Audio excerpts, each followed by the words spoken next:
Bonjour et bienvenue à une autre prédication de l'Église chrétienne évangélique En Chemin.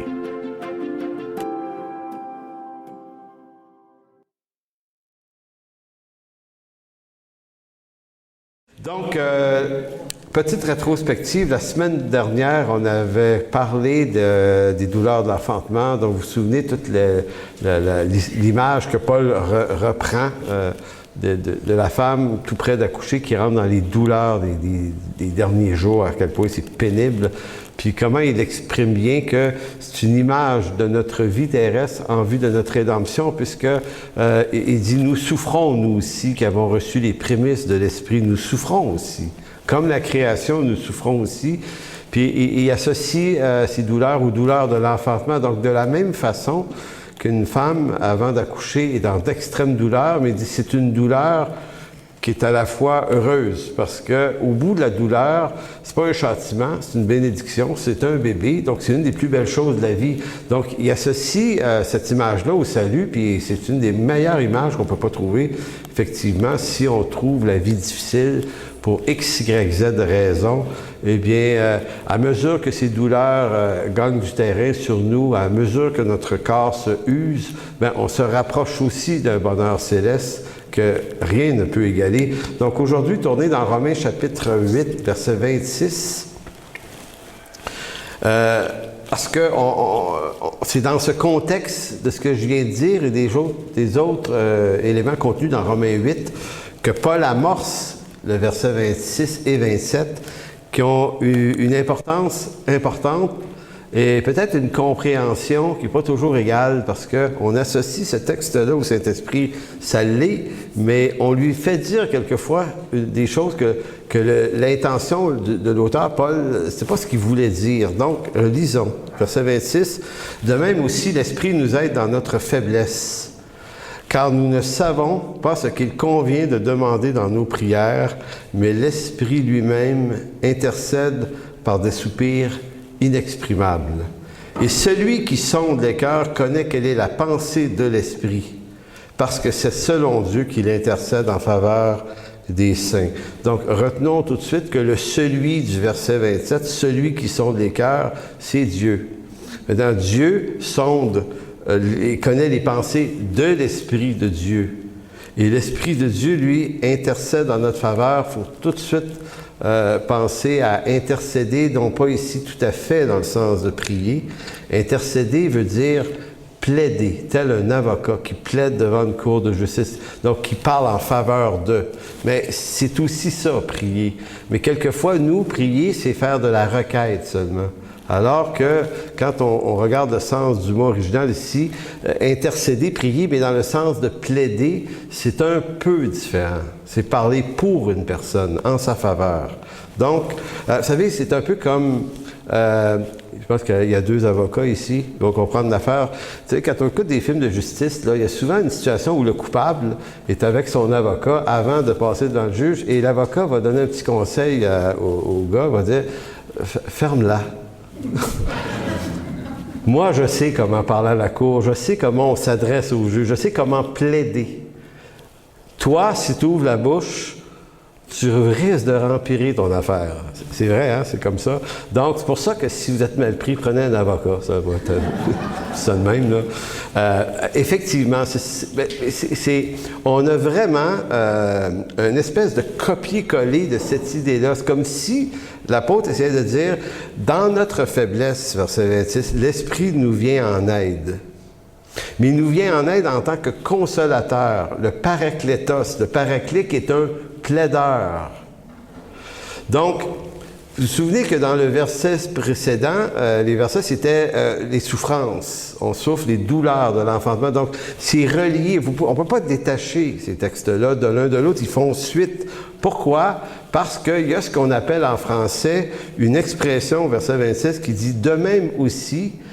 Ma femme va dire que ça s'appelle un marqueur de relation. En français, on appelle ça un marqueur de relation, c'est-à-dire de même aussi, ou des fois, ça va être écrit ainsi donc. Donc, l'apôtre est en train de dire, ce que je vais vous dire maintenant, c'est dans la continuité de ce que je viens de dire. Je ne suis pas en train de vous parler d'autre chose. Donc, c'est des éléments importants quand on fait une étude textuelle. Pourquoi je dis ça? C'est parce que ce texte-là est régulièrement sorti de son contexte pour lui faire dire une chose, on va voir tout à l'heure, qu'il ne veut pas dire. Donc, voilà comme introduction. Donc, le Saint-Esprit nous aide dans notre faiblesse en intercédant pour nous. Ça parle de plaider, mais ça parle aussi de prière. Et je précise sur la prière que à l'automne, je donne des cours du jeudi. Là, si vous venez, je donne un cours le jeudi soir en public. Là. Cette année, ça va être sur la prière. Ça fait plusieurs situations qui arrivent de clins d'œil qui m'amènent toujours à dire, faudrait étudier, faire une étude sur la prière, mais ça ne sera pas une étude qui va vous dire à quelle heure prier. OK? Je ne suis pas capable de faire des trucs comme ça, ça m'ennuie. Là. Donc, c'est pas une question d'heure, de moyens, de commencer par quoi. Vous savez, la prière, c'est de la relation. Vous savez, si vous êtes marié, là, il n'y a pas de méthode en tant que telle pour dire, OK, tu te lèves à 7 heures, à 7h05, tu lui dis bonjour, ma chérie. Pas à 7h10, 7h05. Hein? C'est ça. Et là, à 7h15, tu fais ci, puis à 7h... Par vous, j'ai déjà suivi un cours de prière que c'était programmé de même. Il y avait un cadran, puis c'était comme tu dis Dieu, bonjour Dieu, puis là, tu confesses tes péchés à telle place, puis après ça, il y a les actions de grâce. Et à l'époque, quand tu es jeune croyant, tu te dis, enfin, ça va m'aider. J'ai essayé de faire ça, ça a duré 2 jours, j'étais là, ça veut dire que ça ne fitait pas dans le cadran pantoute, puis là, j'étais là, des fois, je tombais endormi en plus. Devant Dieu, tomber endormi, c'est gênant. Devant ta femme, tu manges une claque, par exemple, il ne faut pas que ça t'arrive là. Bon, excusez, là, je suis en train de déraper. Donc, tout ça pour dire qu'on va parler de prière, mais on va parler de tout ce que l'Écriture en dit de la prière, et pas forcément de ce qu'on en pense. On peut en penser bien des choses. Mais l'Écriture, là, elle dit beaucoup de choses sur la prière pour nous sortir de l'idée que c'est juste une occasion de requête. Parce qu'on a souvent tendance à aller à Dieu seulement lorsque ça va mal, pour lui faire la lecture d'une liste d'épicerie, fais ci, fais ça, fais ci, fais ça. Écoutez, encore une fois, en relation de couple, si la seule fois que vous parlez à votre conjoint, c'est pour faire votre liste de trucs qu'il faudrait qu'il fasse, ça arrive des fois pareil, hein, ça. En tout cas, bon. Mais c'est pas ça une relation. C'est une relation, là, on parle aussi, on jase, on s'encourage. Il y a plein de trucs dans la relation humaine. Puis dans la relation avec Dieu, il y a plein d'autres trucs que juste la requête. Donc c'est ça qu'on va voir. Donc il y a toute la question de, quand vient le temps de parler de prière, vous remarquerez que plus on vieillit ou grandit dans la foi, c'est même, plus la prière, c'est complexe. Quand on est jeune croyant, on prie, puis on réalise pas qui est Dieu tout à fait dans sa souveraineté, puis ses décrets, puis et là, on ne sait pas ça. Fait qu'on parle à Dieu comme on parle à un chum. On dit, je vais lui dire de faire ci, faire ça, parle à un tel, fais ci à l'autre. Et puis, tu sais, on est comme en train de diriger la circulation dans nos vies. On dit, maintenant, j'ai Dieu pour faire ça, c'est extraordinaire, tu sais. Puis là, on envoie un... Puis, quand on est jeune croyant, également, on pense qu'on sait comment ça marche. Hein? C'est extraordinaire comment est-ce qu'on peut ne pas réaliser qu'on ne sait rien, mais on ne sait pas encore qu'on ne sait rien. Fait que la sagesse et l'âge va s'occuper de nous faire réaliser à quel point on ne sait pas grand-chose. Mais c'est pas grave, ça fait partie des...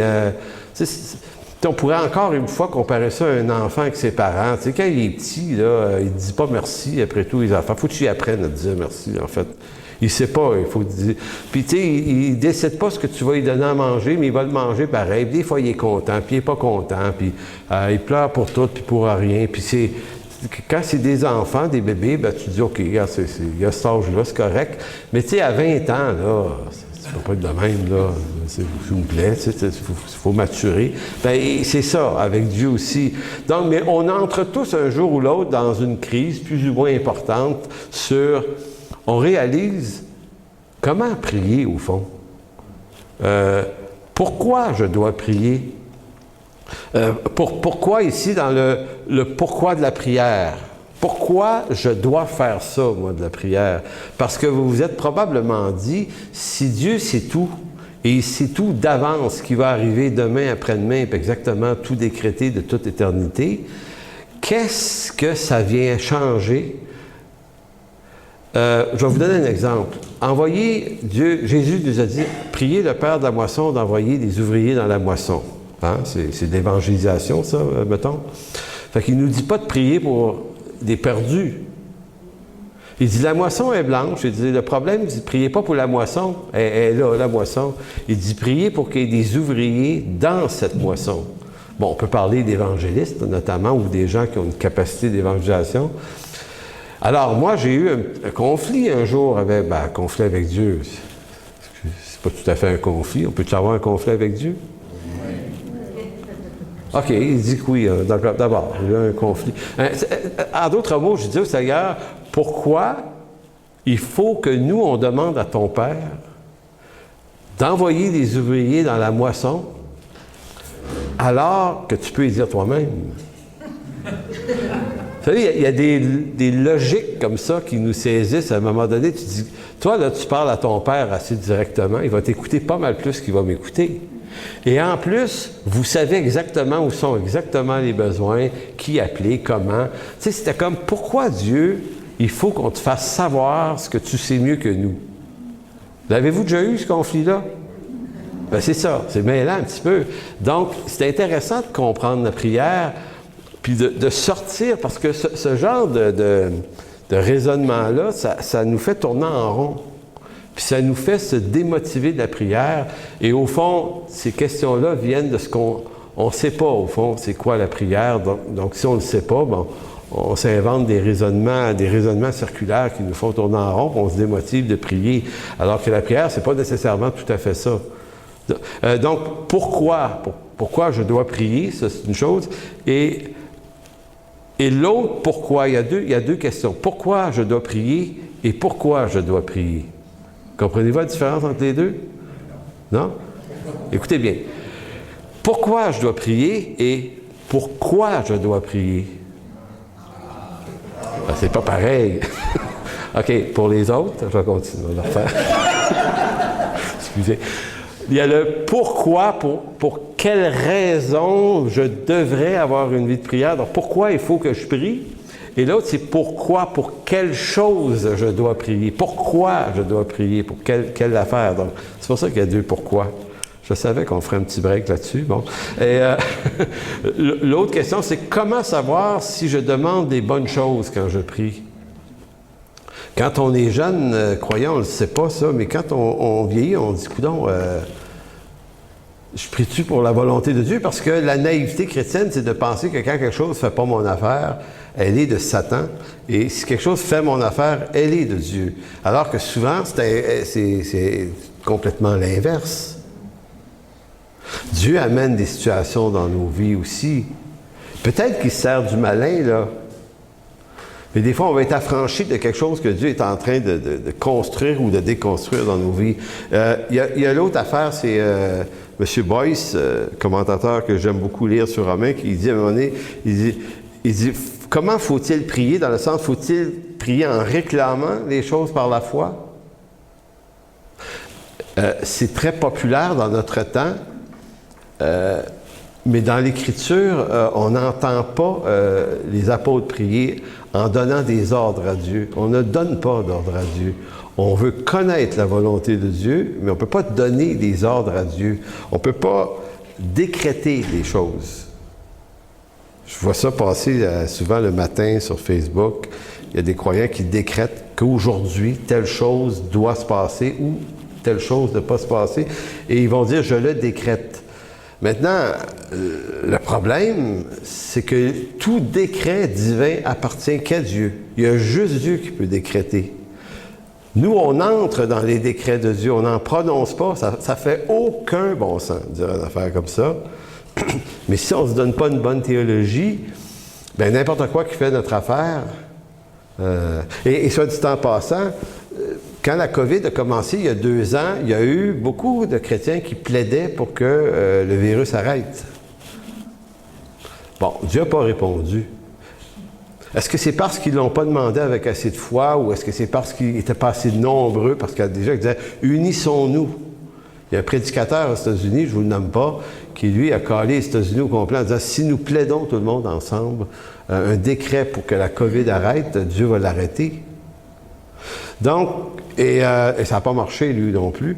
Mais voyez-vous, tout le problème de ce genre d'affaires-là, ça vient de ce qu'on invente des concepts qu'on croit être dans l'Écriture parce qu'ils nous font du bien, peut-être, de se les dire, ces choses-là, mais l'Écriture et Dieu ne répondra pas à toute prière qui n'est pas en juste alignement avec sa parole. C'est même pas une question de sincérité. C'est une question de vérité. Donc, c'est pour ça que Boyce s'est dit, faut-il prier en réclamant les choses par la foi et qu'avec beaucoup plus de foi, il y a plus de chances qu'on les obtienne, ou faut-il toujours, et là c'est le contraire, c'est prier toujours dans l'incertitude en disant, je te demande ça, mais si c'est ta volonté, tu sais, je te demande du pas sûr, tout le temps. Et c'est intéressant de voir à quel point c'est pas simple la prière. Donc, que se passe-t-il si je prie mal? Est-ce que ma prière peut faire changer Dieu d'avis? Parce qu'il y a des éléments dans l'Écriture qui peuvent donner cette impression. La prière peut-elle changer le plan de Dieu? Peut-elle faire changer Dieu d'avis? Est-ce que ça va vraiment faire une différence si je ne prie pas? Il y a à peu près un mois, je suis allé luncher avec un pasteur de Montréal, je ne vous nomme pas, c'est un bonhomme assez connu. Et puis, on a lunché ensemble, et puis on s'est mis à jaser plein d'affaires. Puis à un moment donné, on s'est mis à parler de prière, puis moi, je lui ai dit, le plus gros de mon malheur, en tant que chrétien aujourd'hui au Québec, dans cette génération, mon plus gros malheur, c'est qu'un matin, j'étais pas obligé de prendre un temps de prière. J'ai dit, au fond, que j'ai prié un matin ou pas, ça faisait aucune différence sur le bonheur de ma journée. Parce que tout ce que je vais faire aujourd'hui, je peux me l'offrir. Et on s'est mis à jaser de ça, puis c'était intéressant. Effectivement, on est dans un monde riche, on est dans un monde où on manque de rien. Vous ne vous posez pas la question si vous allez manger ce soir. Est-ce que quelqu'un qui n'a rien à manger ce soir ici? OK, demain soir, plus loin un petit peu, ou après. Comprenez-vous, on est déjà assuré, on a déjà ce qu'il faut. Notre problème pour la nourriture ce soir, c'est pas si on va manger, mais qu'est-ce qu'on va manger dans la multitude des options qu'on a. Fait qu'on arrive à se faire des conflits avec ça, nous autres. C'est fou, là. Fait que dans la discussion, c'était ça. C'est un bonheur d'être dans l'abondance, puis c'est à la fois une pauvreté spirituelle, parce que, étant allé souvent en Afrique, et c'est peut-être ça que les voyages missionnaires m'ont le plus éduqué, c'est que là-bas, j'ai vu des gens que prier ou pas prier faisait une grosse différence dans leur journée. Vraiment, là. Puis je voyais à quel point la prière, c'était de l'oxygène pour ces gens-là. Il fallait qu'ils mettent ça dans leur vie. Ça faisait partie de tous les espoirs qui allaient se présenter à eux dans la journée par la grâce de Dieu.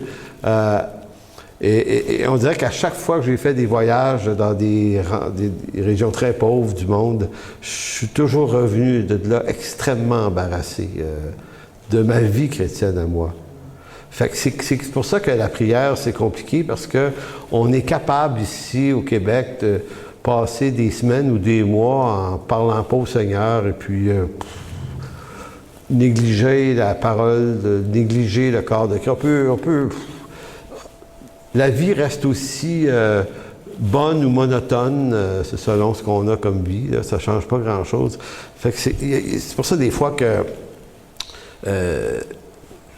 c'est un peu fou à dire, mais je souhaite des fois que l'Église se fasse brasser.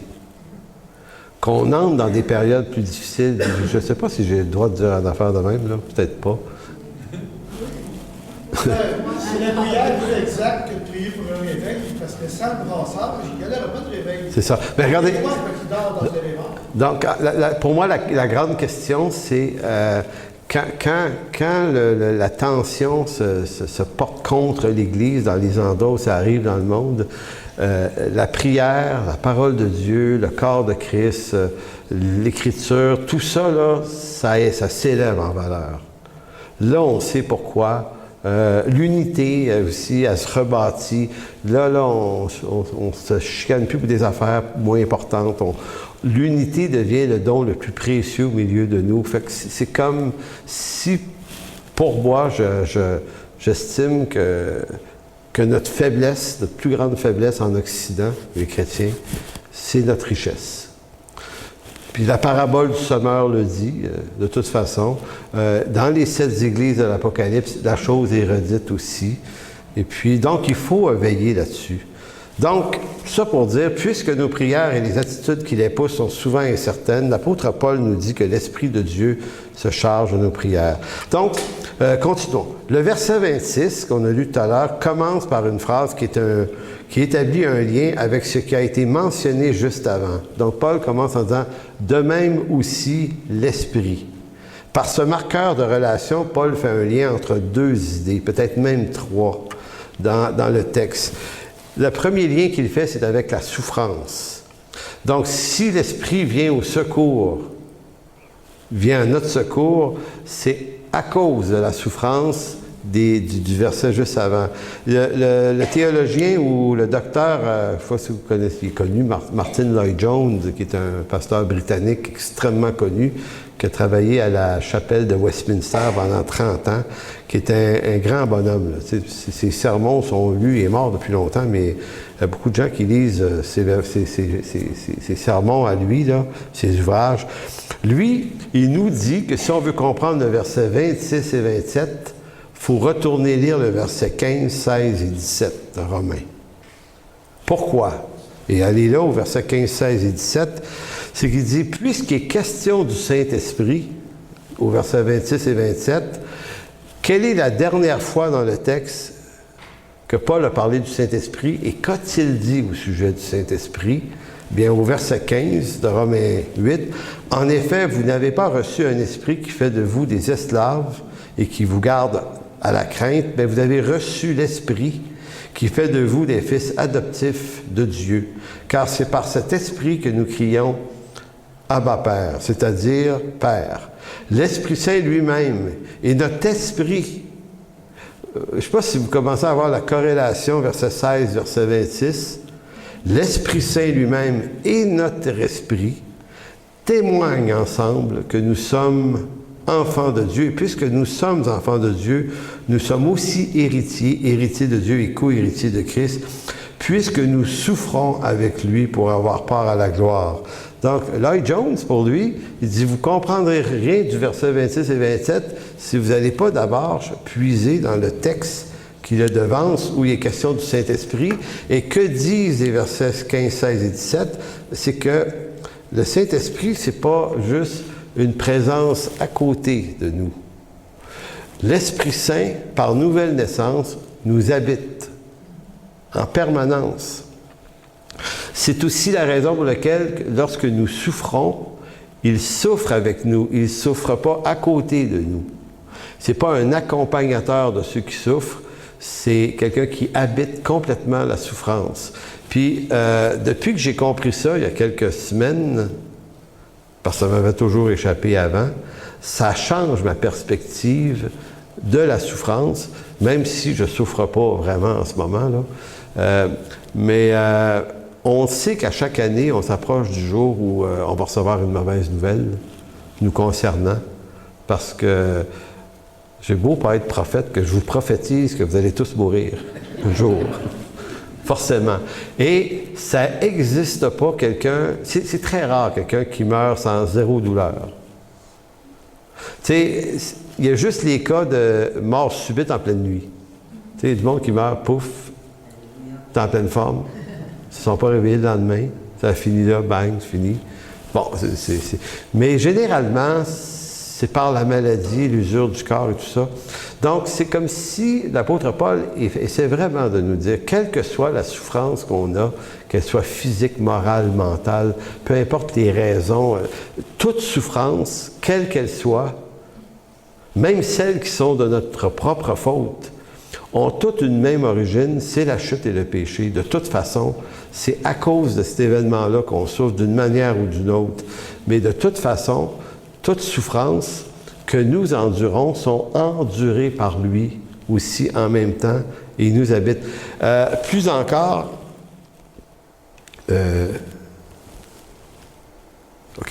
mais plus encore, il nous faut remarquer la présence du mot soupir. Je ne sais pas si vous avez remarqué, l'apôtre Paul, au verset 15, 16 et 17, parle de présence de l'Esprit en nous qui nous fait crier « Abba Père ». Donc, on n'est pas juste des fils et des filles distanciés de Dieu. On est vraiment devenu avec lui une habitation en esprit. Et cette affaire-là n'empêche pas la souffrance. Là, allez au verset 22. C'est l'autre lien qu'on doit faire avec le verset 26.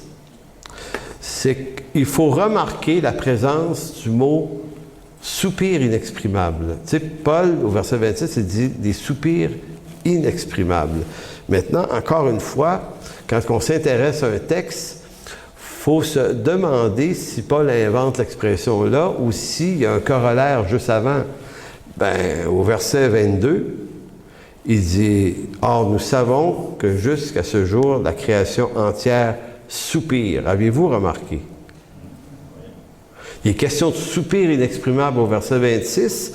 Paul utilise un dérivé du même mot, verset 22.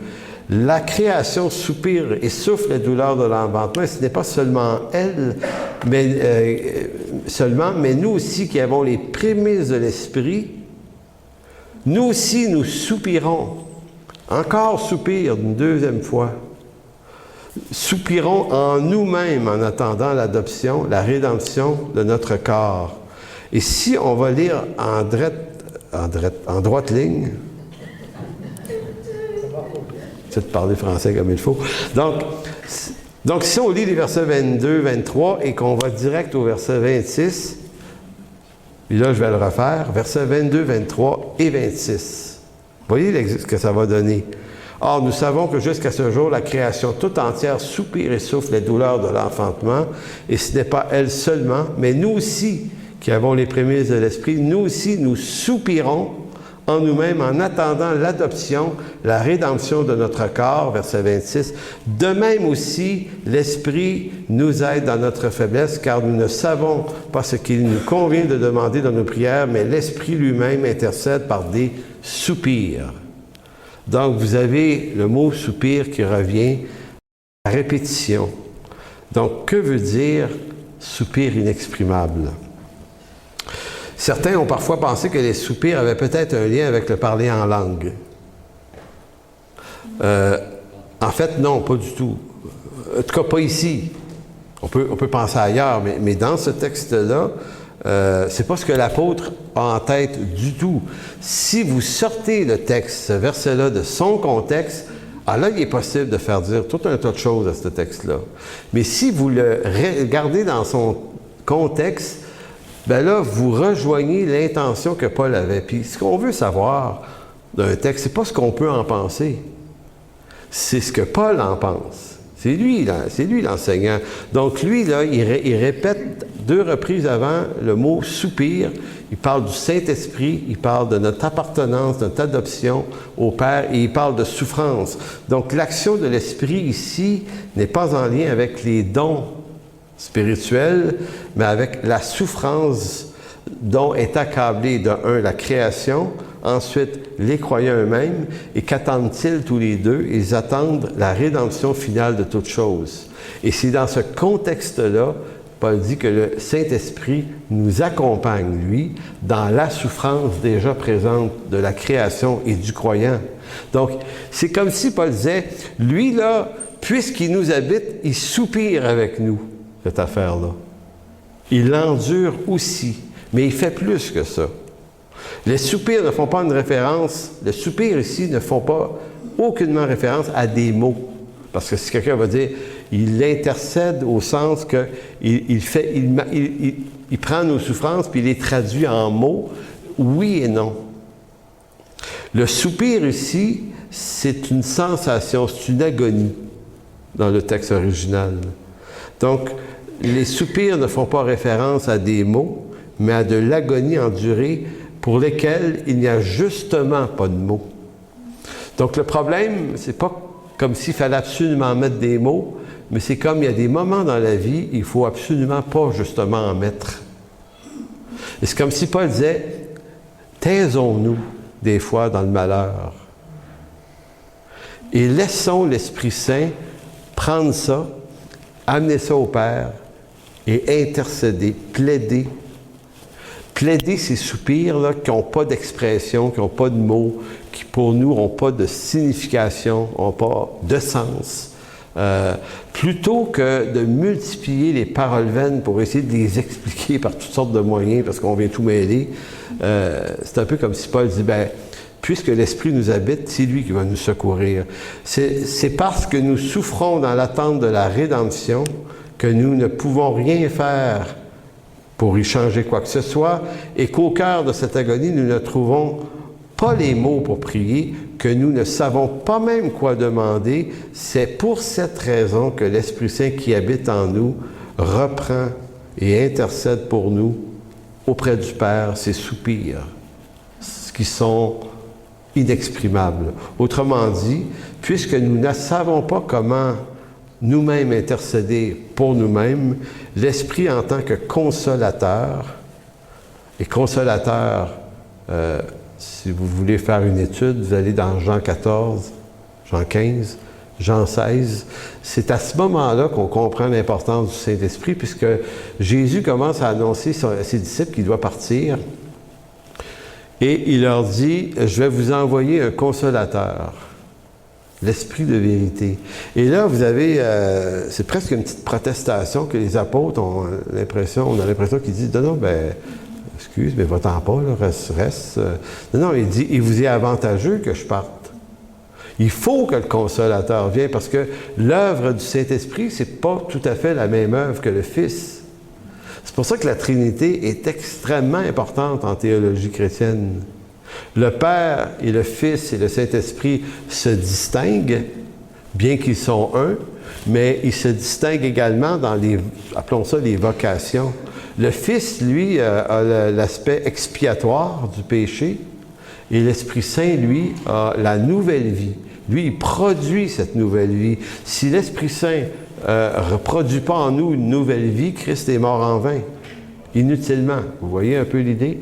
Donc, c'est un peu l'idée. Donc, il faut que le Paraclétos, le consolateur, qui est promis, il doit venir. C'est lui qui va vous conduire dans la vérité. Et il va vous rappeler tout ce que je vous ai enseigné dans la parole. Donc, le Paraclétos, c'est un avocat, un consolateur, c'est celui qui plaide, qui vient à ton secours et qui plaide pour toi devant le Père, le juge. C'est l'image du tribunal où l'avocat parle à la place de l'accusé car ce dernier n'a pas les habiletés pour se défendre lui-même ou pour expliquer sa cause. Donc, on voit bien comment c'est beau ce texte-là de Romains 8. C'est pour ça que Paul dit à des moments, là, on souffre l'agonie comme la femme enceinte, les douleurs de l'enfantement, ça devient tellement intense qu'il dit dans ces moments-là, mais pas juste dans ces moments-là, mais c'est dans les moments où on devrait comprendre que l'œuvre du Saint-Esprit prend vraiment, vraiment le relais.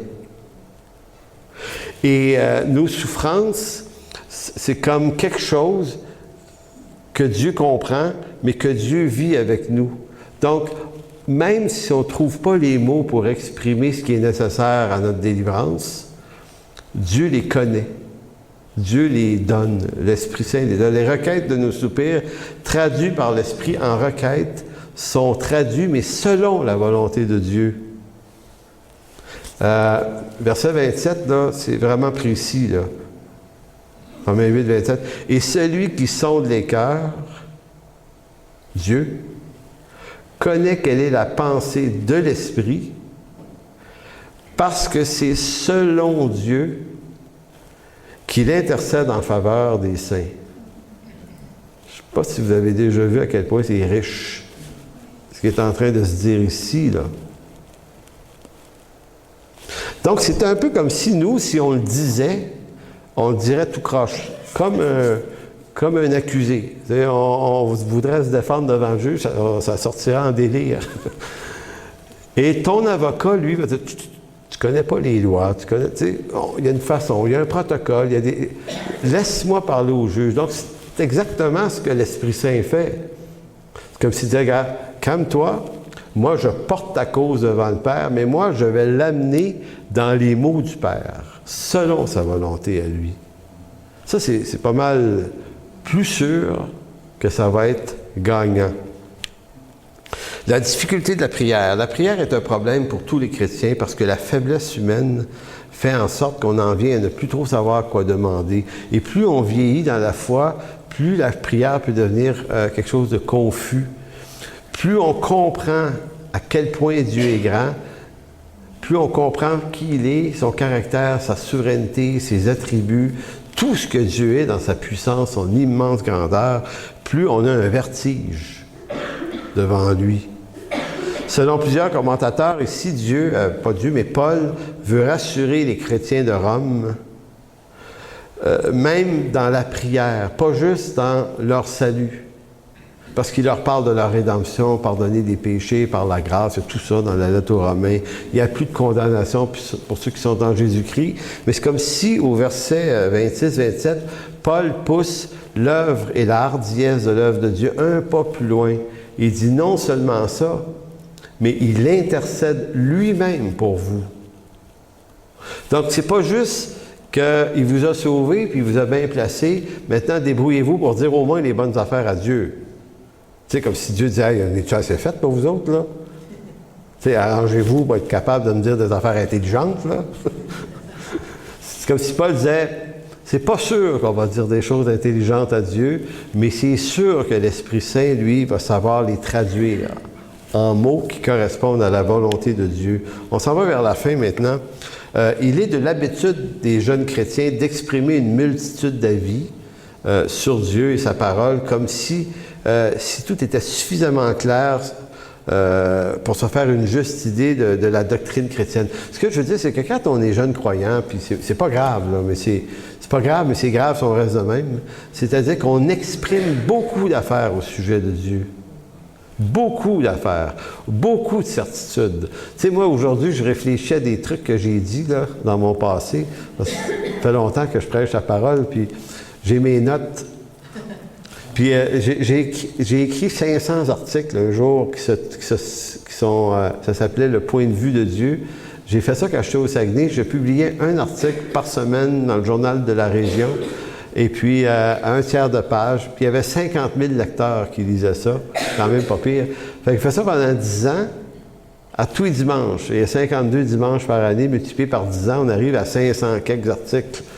Puis, c'était vraiment un gros défi d'écriture, cette affaire-là. Puis, à un moment donné, je suis sur Internet, puis je cherchais un sujet. Fait que, clic, écrit ça. Et là, il sort un article. Je lis l'article. Et je me dis... Si j'avais écrit là-dessus, je l'aurais dit de même. Et là, je continue à lire l'article, et mon nom est en dessous. Et là, j'ai dit, c'est vrai, ces articles-là. Puis là, je retourne dans le site, et là, ils sont tous là. Puis je me souviens que c'était la Maison de la Bible de Genève qui avait demandé si mes articles pouvaient être publiés dans leur site à eux. Puis j'avais dit oui. Et là, je commence à aller lire des trucs que j'ai écrits en 1992, 93, il y a 30 ans. Et je lis ça, puis ça, ouh! Hey, j'en disais des affaires à l'époque, des affirmations, puis, tu sais, je connais ça, tu sais, puis... Et là, j'avais envie de les appeler, de dire, hey, tel article, enlevez lui. C'est pas d'en enlever au moins le 3/4, tu sais. C'est pas grave, mais c'est juste que c'est ça, la jeunesse chrétienne, c'est que on en sait des choses. Et un jour, moi, j'ai entendu M. Henri Blocher, qui est un des plus grands théologiens francophones actuellement, qui écrit beaucoup d'ouvrages. C'est un des plus grands savants, ce monsieur-là. Il parle plusieurs langues antiques, puis c'est vraiment un génie de l'affaire. Et dans une prédication, il nous parlait d'un psaume, puis il était comme, je ne sais pas comment expliquer sa démarche, c'était qu'il mettait beaucoup de buffer dans son message, puis on sentait chez lui que faire violence à un texte, c'était comme faire violence à Dieu. En d'autres mots, plus le gars en sait, plus il prend de précautions avant d'ouvrir la bouche pour parler de Dieu, parce que c'est comme si il en sait tellement beaucoup que ça le rend conscient de son ignorance. En d'autres mots, avec l'Écriture et avec Dieu, plus on connaît Dieu, plus on voit notre vide et notre ignorance. C'est ça que ça fait. Moins on le connaît, moins on étudie, plus on pense qu'on sait des choses extraordinaires puis qu'on peut en parler beaucoup. Il faut remarquer dans l'Écriture que des hommes comme Job, comme Élie et plusieurs autres grands personnages de l'Ancien Testament, des hommes peut-être riches en paroles au début, quand on regarde leur récit à eux, c'est des grands héros de la foi et ils ont exactement vécu ça. C'est-à-dire, ce moment de leur vie où dans des circonstances extrêmement difficiles, ces gars-là n'ont pas su quoi dire. Élie, Élisée, ces bonhommes-là, mais Job, c'est probablement un des meilleurs exemples. Job et ses amis ont manifesté toute leur ignorance de la connaissance de Dieu en laissant entendre une sagesse comme s'ils savaient ce qui se passait dans la vie de Job. Pourquoi Dieu les traite d'hommes pas sages? Puis pourtant, on lit ce qu'ils ont écrit, les amis de Job, on dit c'est quand même pas pire, là. C'est un gars brillant, là. Vraiment brillant. Il parle de Dieu avec une intelligence extraordinaire. Et Dieu les traite, pas d'imbéciles, mais il les traite d'insensés. Il est en colère. Puis Job aussi, à un moment donné, vous avez dans Job 38, 1 et 2, l'Éternel répondit à Job du milieu de la tempête, et dit, « Qui est celui qui obscurcit mes desseins par des discours sans intelligence? » Au chapitre 42, verset 3, « Quel est celui qui a la folie d'obscurcir mes desseins? Oui, j'ai parlé sans les comprendre, et ça continue de choses qui est beaucoup trop élevée pour moi. » Je pense que c'est intéressant de réfléchir sur cette question-là. Là, je ne suis pas en train de dire qu'il ne faut pas se parler, puis pas discuter, puis pas échanger des idées, mais l'Écriture, là, et ce qu'elle veut dire, c'est apprendre avec énormément de précaution. Puis la manque de sagesse, c'est de faire dire plein de choses à Dieu, faire dire plein de choses à l'Écriture, mais de ne pas trop savoir où on est allé chercher ça, parce que des fois, c'est gênant comment il y a des trucs qui se retrouvent dans la bouche des croyants et que c'est inversement contraire, mais très inversement contraire à l'Écriture. Le sage, au sens biblique du terme, n'est pas celui qui acquiert la juste connaissance de Dieu seulement, mais il est aussi et plutôt celui qui, par l'acquisition de la connaissance, sait que les choses de Dieu sont immensément plus complexes qu'elles en ont l'air. L'humilité, la retenue et le silence sont aussi de sages conseillers dans notre marche avec Dieu, et notamment lorsqu'on passe à travers des moments extrêmement difficiles. Comprendre pourquoi ces choses arrivent et qu'est-ce que Dieu est en train de faire dans ces choses, ça demande du temps, ça demande du silence. Laissez Dieu, parce que probablement que Dieu est en train de faire quelque chose à travers notre douleur qu'il n'aurait pas pu faire autrement. Puisque quand on ne souffre pas beaucoup, on n'avance pas beaucoup. Quand on est jeune, on aime maîtriser bien les savoirs théologiques. Lorsqu'on vieillit et qu'on grandit en maturité, on voit bien qu'on ne maîtrise que peu de choses. Je termine avec Ecclésiaste 5, 1 et 2. Qui dit « Prends garde à ton pied lorsque tu entres dans la maison de Dieu. Approche-toi pour écouter, plutôt que pour offrir le sacrifice des insensés, car ils ne savent pas qu'ils font le mal. Ne te presse pas d'ouvrir la bouche et que ton cœur ne se hâte pas à exprimer une parole devant Dieu, car Dieu est au ciel et toi sur la terre, que tes paroles soient donc peu nombreuses. » Amen. Alors, merci, Père, de bénir cette prédication aujourd'hui. Merci pour ta parole. Merci pour ton Église. Et Seigneur, merci surtout pour la grâce que tu nous fais de nous appeler par vocation à enseigner ta parole. Ça fait presque peur d'amener une prédication après avoir dit des choses comme ça. Parce qu'il faut bien que quelqu'un parle aussi. Mais Seigneur, le message que ça nous envoie, c'est d'avoir beaucoup de précautions. Alors merci, mon Dieu. Merci de bénir le reste de cette célébration. Amen.